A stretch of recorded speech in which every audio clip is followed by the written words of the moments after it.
welcome to the show, the dynamic duo, my friend. Good to see you. Good to see really you good too. to see you.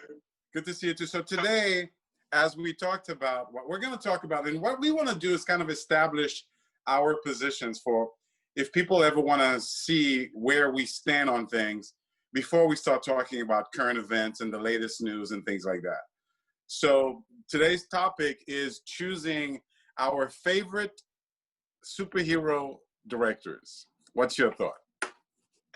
Personally, I got to go back to the beginning, or at least the contemporary beginning. I would say Richard Donner for the original Superman.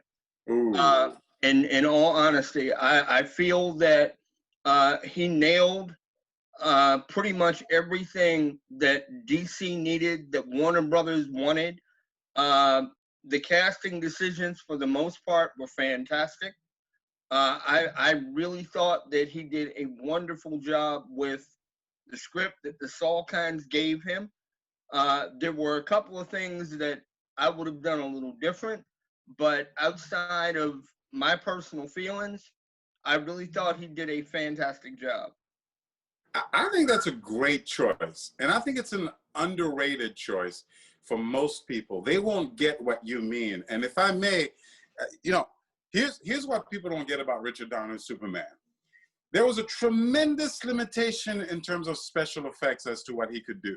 Agreed. And given that limitation, he exceeded the capabilities because we did believe a man could fly. I mean, we watch it today and we're like, oh my God, that's kind of cheesy. But there are certain aspects of Superman's flying which even today's movies don't quite nail. The way he takes off, the way he lands. So Richard Donner was way ahead of his time as a director. It's kind of like comparing Jack Kirby to a modern artist, right? It's like clearly modern artists have greater ability and the anatomy and their ability to draw technical stuff, but they pale in comparison to what Jack Kirby has done because Jack Kirby was much more limited. He didn't have a Jack Kirby to draw on, you know what I mean? Exactly. Another thing that I love about Richard Donner and what he did with Superman is that he delivered Superman. He delivered an unapologetic, beautiful Superman that stays, that's iconic to this day. Yes. I mean, Cavill, in my opinion, is a great Superman, but in our mind, in our DNA, Christopher Reeves is just Superman. That's what we think. He will always be Superman for me for the modern age. I don't care how old I get. I don't care how old the film gets. Reeves is it for me. There's a scene. Oh, I'm sorry, go ahead. No, please. No, I was going to say that for me, what captures Richard Donner as a director is that scene on the rooftop when he lands and talks to Lois Lane and then he goes off to fly with her. Yes. To me, that's just the perfect capture of the genre, of the superhero, of what it could be. And by the way, one last thing that I'll say before I let you continue. There's always this fear that the general public is not going to accept the superhero. We have to change their costumes. The yellow belt doesn't work. And red underwear. You know what? Richard Donner delivered the yellow belt, the red underwear, the red boots, and nobody minded. In fact, not only did they not mind, they loved it until today. It is iconic until this day. Yes. So I love your choice. That's part of the reason that in all honesty. Well, thank you. I try. That's part of the reason why he still stands up to me. If any major changes, at least in my mind, needed to be made with the original Superman, I maybe would have recast Margot Kidder. And I'll tell you why. Okay. There are times, and that's the only thing that I would really, really change about the crux of the movie. Okay. There are times, and this comes from my repeat viewings over the decades and what have you, that I almost feel that she was too old to be Lois at times. There are certain scenes where you look at her and then look at the rest of the supporting cast, or even look at her alongside Reeve, and she seems somewhat out of place. I don't know if you've ever seen any of the behind the scenes stuff that was done about the making of the movie. I would have loved to have seen Stockard Channing do it. She was actually one of the actresses that was up for the role, but she didn't get it. And I would have loved to have seen Stockard Channing get it. For me, I don't have a problem with her performance. In fact, I thought she brought something to the Lois Lane character that was kind of unique and that hasn't been met, I don't think, by any other actress playing that role. I really don't have a problem with her performance. In fact, I kind of like it. What I did mind about the Superman movie, the one aspect that I didn't like was the over-exaggeration of Lex Luthor. The Miss Taskmaster, the sort of silliness of Lex Luthor as a character, I wasn't crazy about it. I think it would have been better if it stayed in theme, but that would be my downfall for the movie. I gotcha. That would be my criticism. Now, as for me, in terms of favorite director, it's a tough one. It's a very, very tough one. I don't love Sam Raimi as a director. I'm not a big fan of his Evil Dead stuff, or Darkman, which is a terrible movie. But what he did with Spider-Man is equivalent to what Don Donner did for Superman, in my opinion. I agree with you completely. And he nailed the character. He brought the superhero genre to life in a way that it deserved to be brought to life. I remember, at the time, people were like, oh, you got to put Spider-Man in leather. You got to give him a jacket. He gave us the Spider-Man outfit. He brought the superpowers to light. And again, given the limitations that he had, he was ahead of his time. Because to this day, they haven't quite matched the standard that I think that he created in terms of what Spider-Man's able to do. My all-time favorite superhero movie, personally, is Spider-Man 2. And really? Oh yeah, I love that movie. Spider-Man going up against Doc Ock is the pinnacle, in my opinion, of superhero. It's the pinnacle of the character. It's the pinnacle of what can be done. I absolutely love it. But having said that, I don't consider Sam Raimi my favorite director. For the same reason I don't consider Donner to be my favorite director, is because it was too short of a run for me to say that. It comes down to two choices for me. You've got the Russo brothers with the Captain America, and I would give them Best Superhero Director the award. But for me, my favorite superhero director is Zack Snyder. I have issues with Zack Snyder. Not all of his movies worked for me on certain levels. There are things that I would like to change. But if I was going to hire someone to direct my next superhero movie, it would be Zack Snyder. Okay. And I would hire him with the stipulation that, there's certain things you need to change. And just to give you a quick idea, when you're doing Superman, make it lighter. And I've seen the fan films, for example, where they recolor the Superman. Just give it to me in that light color as opposed to sort of the darker tone that he tends to use. But I was watching the Superman clip not too long ago, and the action that he delivers through Superman to me is bar none the best favorite director. That's where I stand. Do you mind if I ask you a question? Absolutely. Okay. In regard to Man of Steel. Go ahead. Even though, of course, Soupy is as fast as he is and what have you. Yes. Do you think that when when the audience was pulled into the final fight between he and Zod, mm-hmm. that the cinematography was and the action itself was almost a little too fast? Because yes. I personally found some of it hard to follow because of what they were doing with the framework within that space. I agree wholeheartedly. I do. It's an interesting thing for me. I love so here's what I love. I love the superhero genre. and I love the Marvel way of the superhero genre. If you are viewing this and you're interested, there's a YouTube video that's that where Stan Lee talks about the Marvel art style, and I'll try to look it up and put it up on here for you guys to have a link. But the Marvel art style as opposed to the DC art style. I think that the superhero genre has a particular type of action. It's not an action movie. It's not an adventure movie. It's not a Western movie. It's not sci-fi. I think the superhero genre has a particular style of action.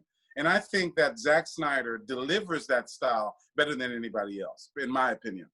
And that style is that the action not only has to be exciting and fun and awesome, but it has to be beautiful. It has to be picturesque. It's sort of the splash page of the Jack Kirby. Now, having said that, to answer your question, here's the problem.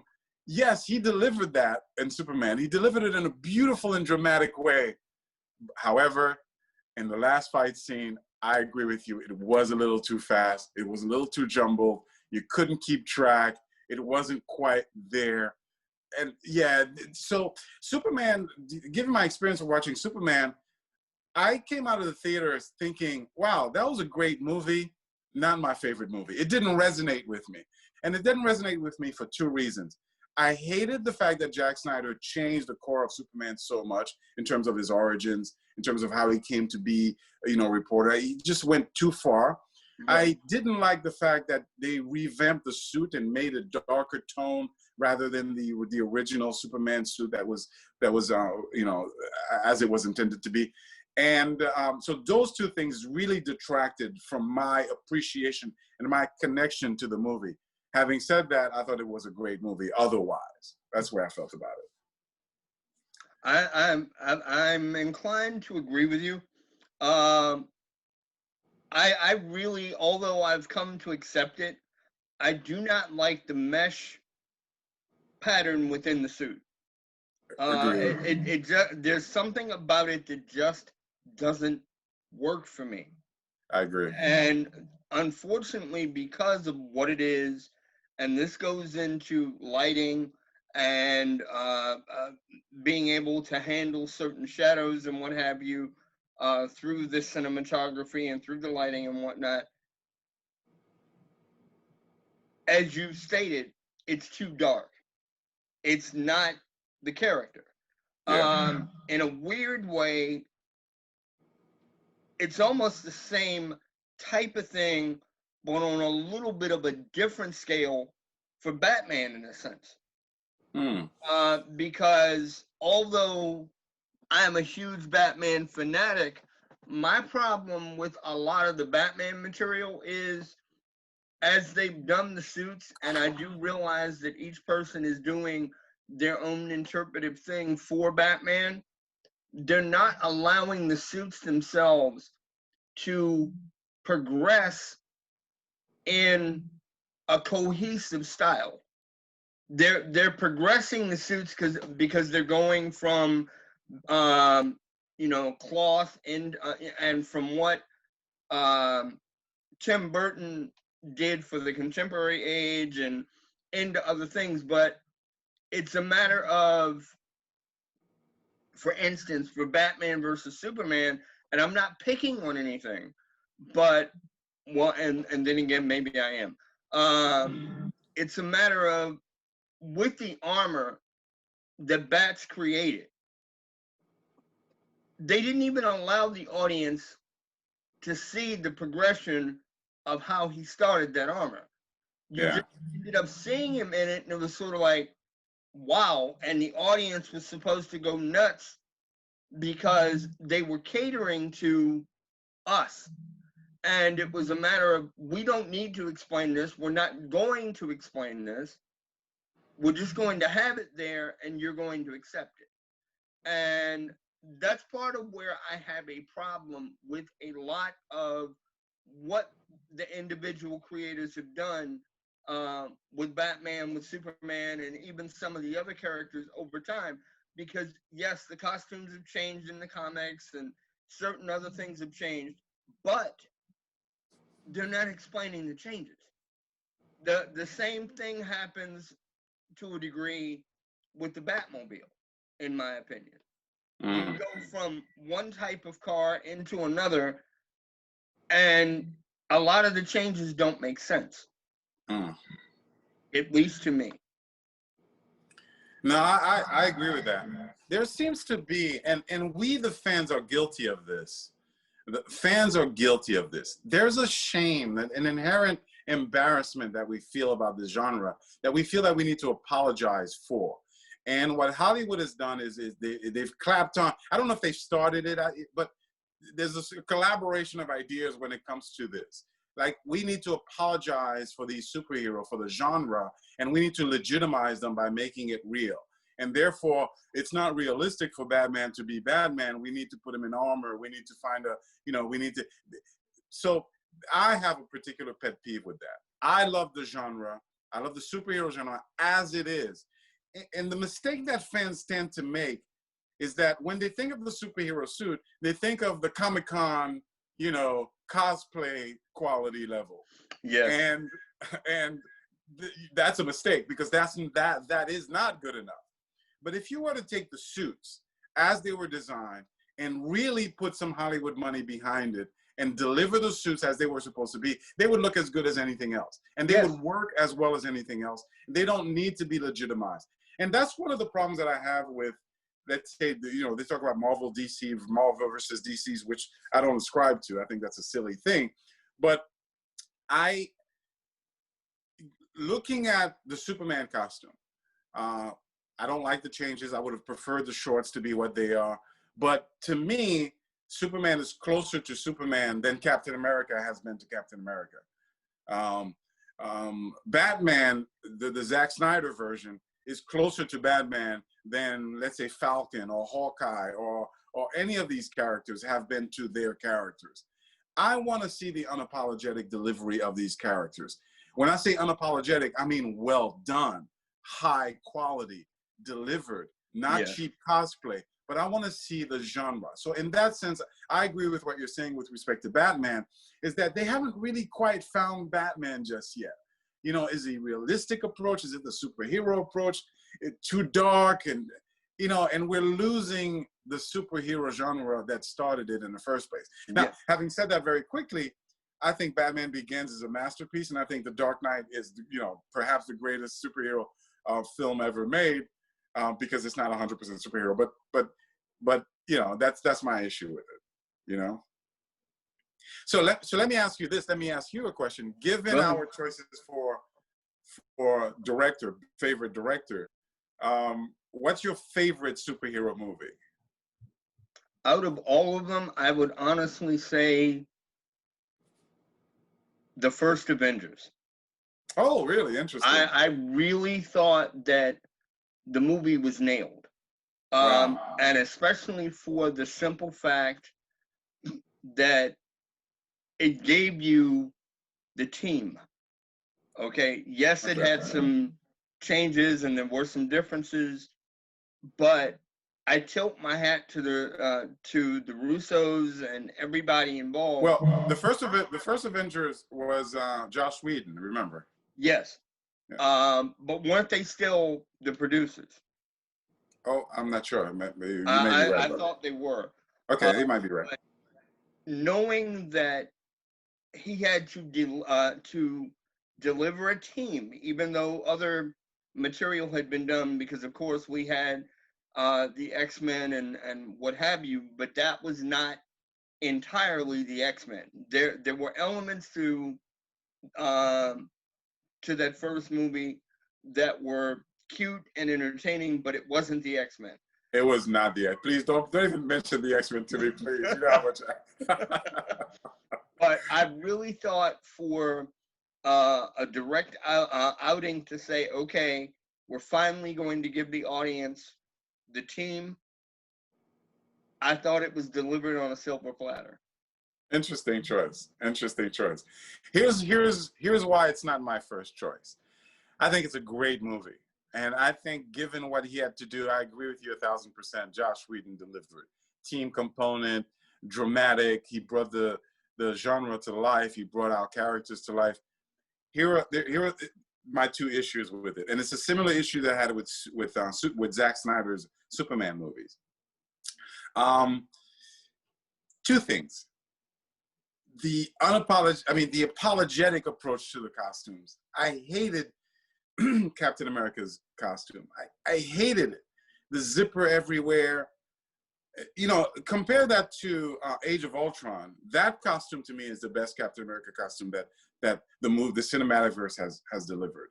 I didn't like that costume. I didn't like the extreme change in Hawkeye. So I didn't like that aspect of it.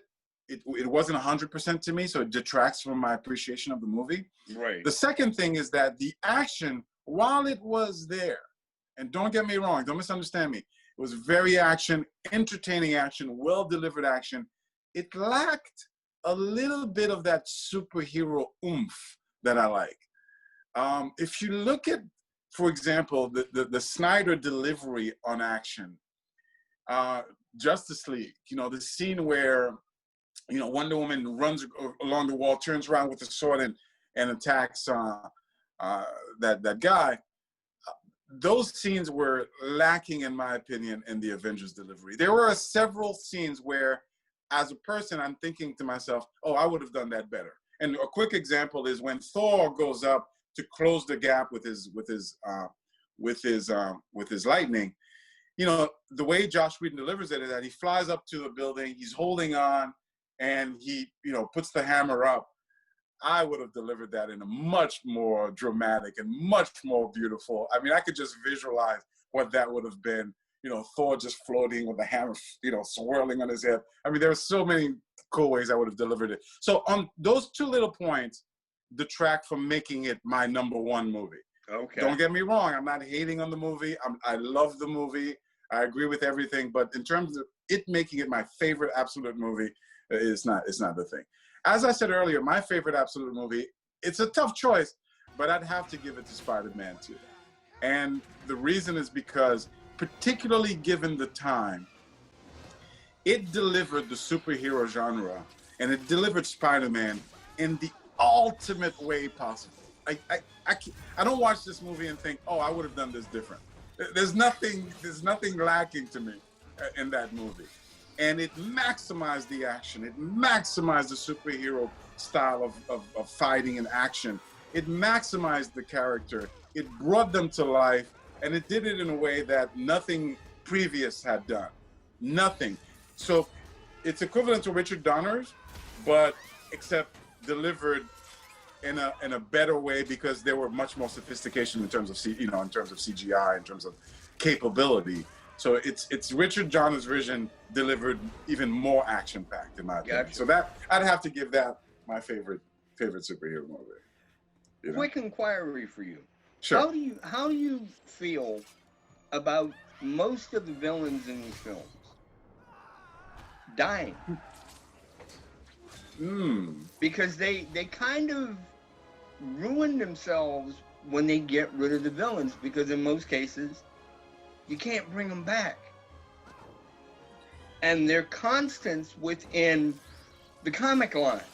So it's sort of like, okay, you killed Doc Ock in his introductory movie. They killed the Joker in the introductory movie for Batman. It's right. They keep killing them. And that part of it, to me, is a mistake. I'm not saying that you can't cinematically kill one or two, but when you get right down to it, they've killed the majority of them. Dude, I couldn't agree with you more. That's why I love talking to you. That is brilliant. You're absolutely right.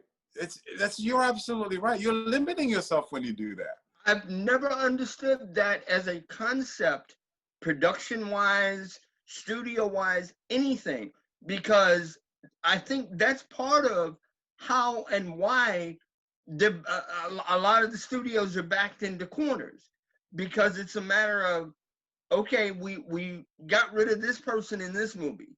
We got rid of this person in this movie. You can't bring them back. Yeah, you're right. And it just doesn't make sense. I think what they were going for is sort of dramatic effect. And look how good look how adult these movies are by killing off the villain, by killing, Maybe that's what they were going for, but I'm not sure. I agree with you. That is a huge mistake. And it's one that they keep making. It's not like, okay, they've done it 2 or 3 times and they stop. They keep doing the same thing. And there are a couple of, we're running out of time. There are a couple of things that Hollywood continues, a couple of mistakes that they continue to make, which just baffles me. You know, everyone says, oh, they chase the money, it's all about the money. But there are a couple of things that, there are certain things that the fans want, the fans demand, the fans are dying for. And for whatever reason, Hollywood just refuses to give us that. It just refuses. It refused for almost 20 years to give us a Wolverine in his costume. Like, why? It refused to give us an actual thing with the eyebrow designed the way we love them. Why? It refused to give us Galactus. Why? It's killing off these characters. And, you know, there's a simple formula. The closer you stick to the source material, the more successful you are. Yeah. And I just don't understand why they feel the need to make changes when it's unnecessary changes. I don't get that. I mean, along the line of what you're saying, and you're 100% right. And this is just my take on it. One of the things that I have wanted for years, and they haven't done it yet, is a classic scene. And I'm not saying it has to be silly or it has to be campy, but give me Batman and Robin sitting together in the Batmobile. Ooh. They haven't done that yet. Ooh. Nobody has done that yet. Not a single director. From what I understand, it hasn't even been written in any of the scripts. No one, you have not gotten the classic thing. I'm not talking about Burt Ward and Adam West buckling up. I'm just saying sitting side by side in the car. I understand. It drives me nuts that you don't get that. And how many times in the course of those two characters has that been depicted in the comics? It's a staple. I know. Yeah, that's a brilliant, that's true. That's absolutely true. I think they're afraid. I think it's an interesting thing. I think fear drives a lot of this. I think when they look at Robin, they're afraid of the costume. They're, you know, it looks too, in their minds, too silly, too campy, too this or too that. I think when they think Robin, their mind automatically goes back to, automatically goes back to the, you know, Burt Ward, Batman and Robin. I think we're driven by fear, but I think unnecessarily so. I think if you deliver, you know, these characters are fun. They're adventure-based. They give us something to aspire to. And contrary to popular belief, at least the Marvel versions, it's not silly. When you go back and read the comic, it's not silly, campy, stupid stuff. It really is. There's a depth and there's a humanity in these characters and these stories. And so give me what I fell in love with. And right. I promise you, everyone else will fall in love with it too. As they've, throughout history, they have. They love, by the way, we could criticize Batman and Robin all day long, but guess what? It was one of the most popular TV shows in the history of TV shows to this day. To this day.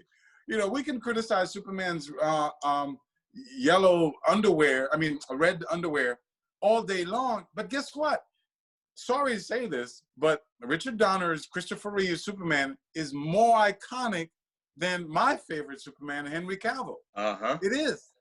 So, driven by fear, and it's an unnecessary fear. I agree. An unnecessary fear. But I think we're going to close it up, man. Okay. We're running out of time. I think we covered the topic pretty good today. What do you think? It's been a blast. It has. It's been a blast. I'm looking forward to doing a lot more of these and broaching some of the current topics. As I said, there's a lot of hot stuff going on that we'll talk about. I look forward to doing it with you, my friend. Before we depart, and of course, this is not necessarily part of the current show.